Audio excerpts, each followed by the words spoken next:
A palavra do dia. Amém.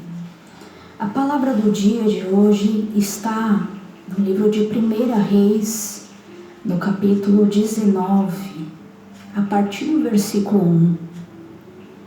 1 Reis 19 diz assim: Acabe fez saber a Jezabel tudo quanto Elias havia feito e como matara todos os profetas à espada.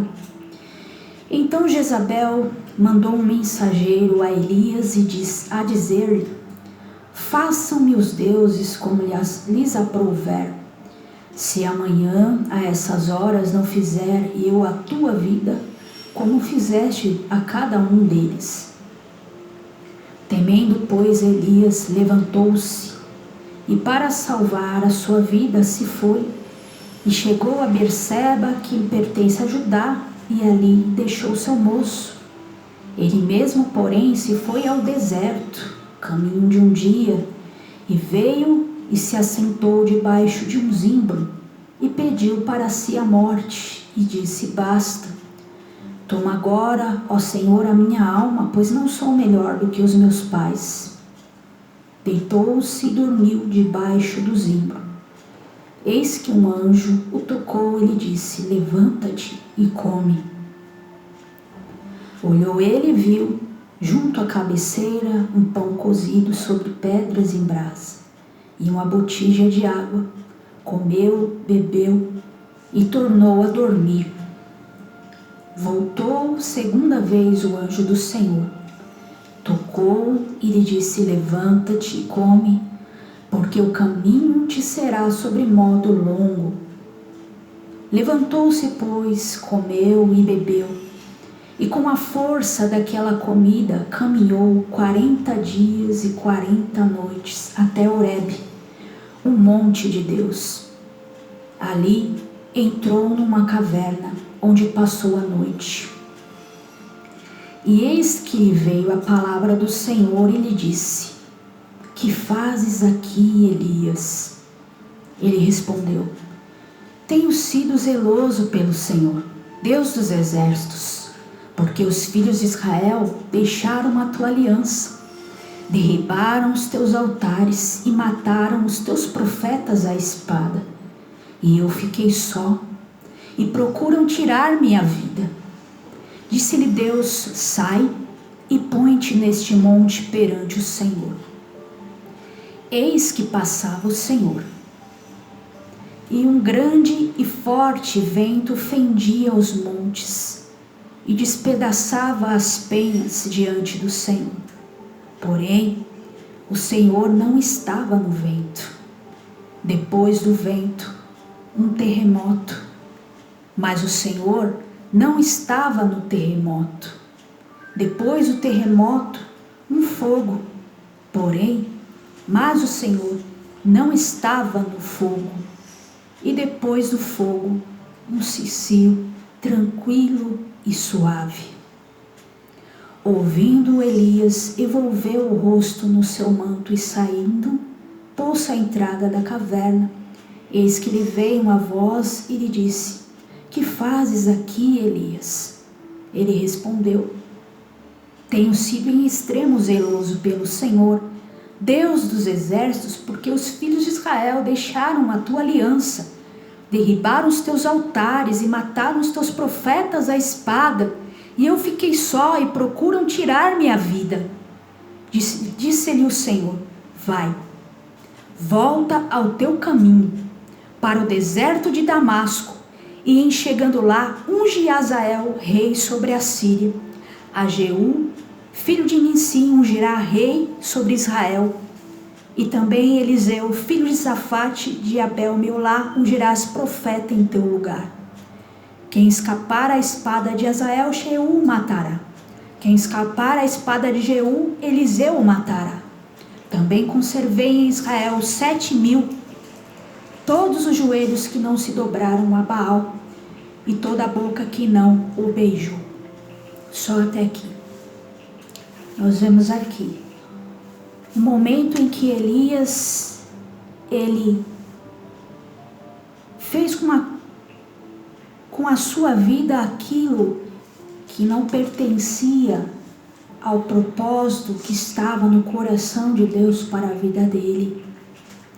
Elias, ele estava voltando de um dos maiores sinais que Deus poderia ter feito na vida dele, que era fazer com que o fogo descesse dos céus e destruísse todos os profetas de Baal, todos aqueles que eram os enviados de Jezabel, a inimiga do povo de Deus.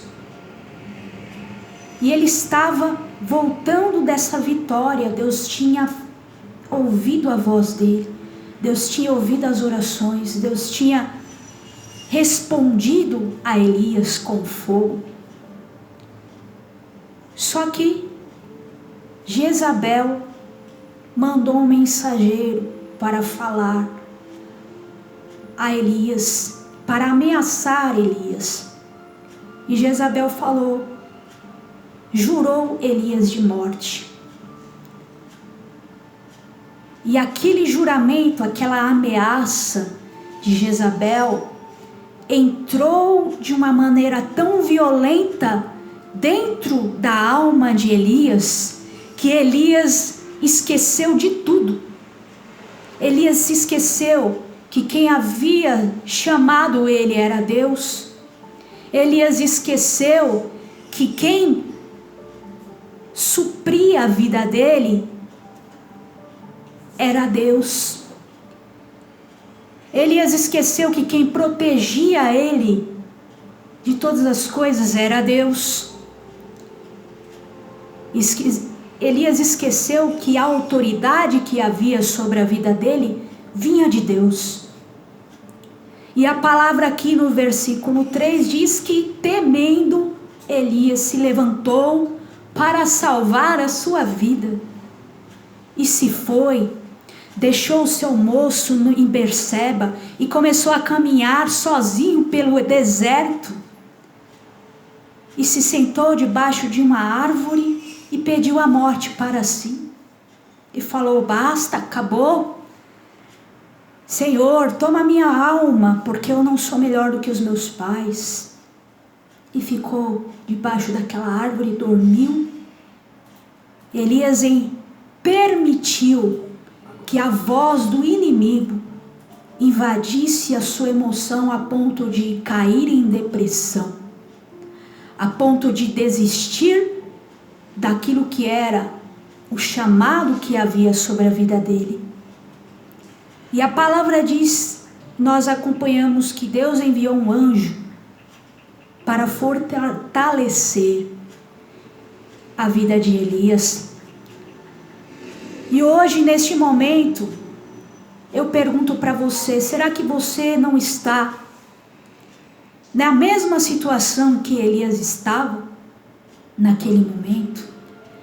Você está ouvindo vozes externas, você está ouvindo ameaças se montando sobre a tua vida, sobre a tua família, sobre os teus filhos, sobre quem você ama, e você está simplesmente deixando com que a voz do inimigo seja mais alta e poderosa do que a voz de Deus e as promessas de Deus na sua vida?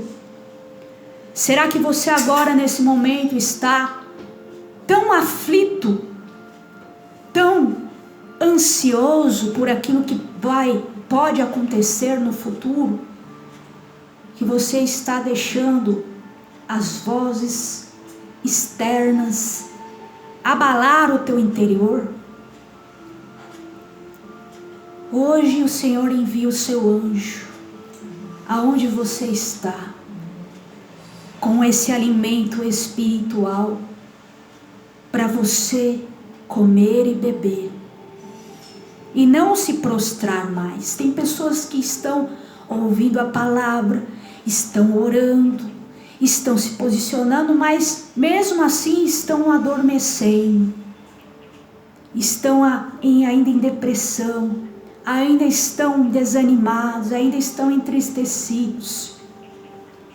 E o Senhor te diz neste dia: levanta-te, se alimenta e caminhe, porque o caminho será longo. Porque Deus tem propósitos maiores. Elias, ele deixou de ouvir as direções de Deus. E muitas vezes nós deixamos de ouvir as direções de Deus, porque é tantas coisas acontecendo ao nosso redor, é tantas pessoas falando isso, outras pessoas falando aquilo, e você enxerga situações acontecendo na tua casa, você enxerga até mesmo as palavras de pessoas que você ama, entram dentro de você como uma faca, como um punhal, e você não está conseguindo suportar. Mas você precisa ouvir a direção que vem de Deus. Não haja com a tua carne. Não fale aquilo que você sabe que só vai alimentar frustrações, brigas, contendas, revoltas. Jesus, Deus está mostrando para você o que você precisa fazer e você está deixando a emoção falar mais alto. Elias deixou as ameaças entrarem, o medo entrar. Elias permitiu que as emoções dele abalassem a sua alma. E Elias entrou em uma caverna. A caverna é um lugar onde aparentemente é um refúgio, mas lá dentro você não consegue enxergar. Lá é escuro, lá é frio. E esse ambiente faz com que todas as suas emoções se aflorem a cada vez mais. A caverna não é o lugar onde Deus tem para você. Não é a direção que Deus quer que você, e que Ele já falou para você. E Elias, dentro daquela caverna, ele esperou que Deus fizesse algo por ele. E a palavra diz que naquela caverna o Senhor disse: o que você está fazendo aí, Elias? O que você faz aí, Elias? E Elias começou a se justificar, a falar aquilo que estava acontecendo na visão que ele tinha, uma visão limitada.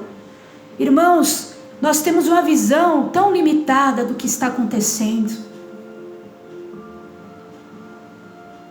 Em nome de Jesus, que você entenda isso. Aquilo que você enxerga agora não é aquilo que é a realidade no mundo espiritual. Deus, Ele olha e a visão dele é muito mais além, muito mais ampla do que aquilo que a gente está vivendo agora. E aí ele começou a se justificar e falar: eu tenho sido zeloso por Senhor. O Senhor sabe, eu tenho sido zeloso, porque você sabe que os filhos de Israel, eles deixaram a sua aliança. Eles quebraram os altares, mataram os profetas, e eu estou só. E procuram tirar a minha vida. E disse Deus: sai daí e vá para o monte perante o Senhor. Mesmo assim ele não saiu não, viu? Ele não saiu. E aí o Senhor passava pelo monte ao redor de Elias. E a palavra diz que um grande e forte vento fendia os montes, despedaçava as penhas diante do Senhor. E aí a palavra diz que o Senhor não estava nesse vento. Elias olhava e falava: será que esse vento é de Deus? Será que essa manifestação da natureza vem de Deus? Só que a palavra diz que o Senhor não estava nesse vento. Depois do vento, um terremoto. O Senhor não estava no terremoto. Depois do terremoto, um fogo, mas o Senhor não estava no fogo. E a palavra diz que depois do fogo veio um cicio tranquilo e suave. E é a presença do Espírito Santo. É a presença do Espírito Santo que nos consola, que nos fortalece, que nos traz paz, que tira a angústia do nosso coração, que tira a humilhação que o inimigo tenta colocar na nossa face, a ameaça, a morte. É o Espírito Santo de Deus que vai invadir agora a sua vida, que está invadindo agora o teu interior, trazendo refrigério, trazendo a força espiritual. E a palavra diz que depois do cicio tranquilo e suave, Elias envolveu o seu rosto no manto e saiu da caverna. E aí Deus falou: o que você está fazendo aqui?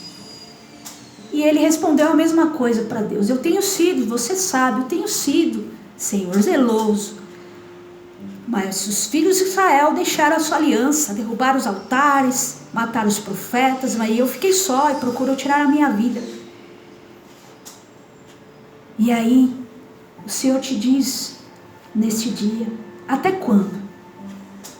Até quando você vai ver as situações externas, as reações externas, coisas que eu não estou nessa situação. Eu não estou. E você não está me buscando. Você não está buscando qual é a voz, qual é a direção que eu tenho para você. E a palavra diz somente que o Senhor não respondeu aquilo que eram as justificativas de Elias. Mas Deus voltou a dar uma direção a ele. E Deus começou a falar: então tá, vai então, volta para o caminho, que é o caminho, que é a direção que eu te dei. Você vai ungir rei Jeú, você vai também levantar Eliseu, porque você vai ungir ele profeta em seu lugar. Você vai continuar o teu chamado, Elias. Continua, essa é a voz do Senhor para a tua vida. Continua a ouvir a minha voz. Continua a agir conforme o Espírito Santo diz. Porque nós não nos envolvemos com os negócios dessa terra, porque nós temos um chamado que vem do alto, e aquele que guerreia por nós é aquele que responde com fogo. Estamos vivendo momentos, dias de tribulação, e estamos vivendo dias em que a resposta vem de Deus, a resposta vem do alto. A palavra do Senhor diz que haverá diferença daquele que serve para aquele que não serve a Deus. E a resposta é essa. A resposta vem de Deus. A resposta vem do alto.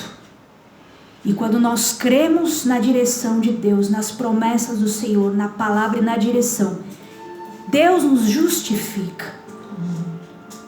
Deus revela a sua vontade e a sua bênção para nós. Então essa é a palavra do Senhor. Volta ao teu caminho, saia da caverna, pare de se justificar,